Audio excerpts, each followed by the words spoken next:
Asamblea escuchará un discurso del primer ministro de la República Islámica de Pakistán, Su Excelencia Imran Khan.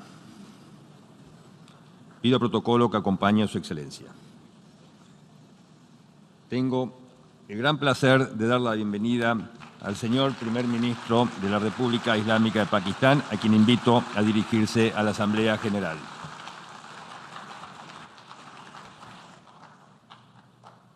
Bismillahirrahmanirrahim. Iyyaka na'budu wa iyyaka nasta'in. Mr. President, Honorable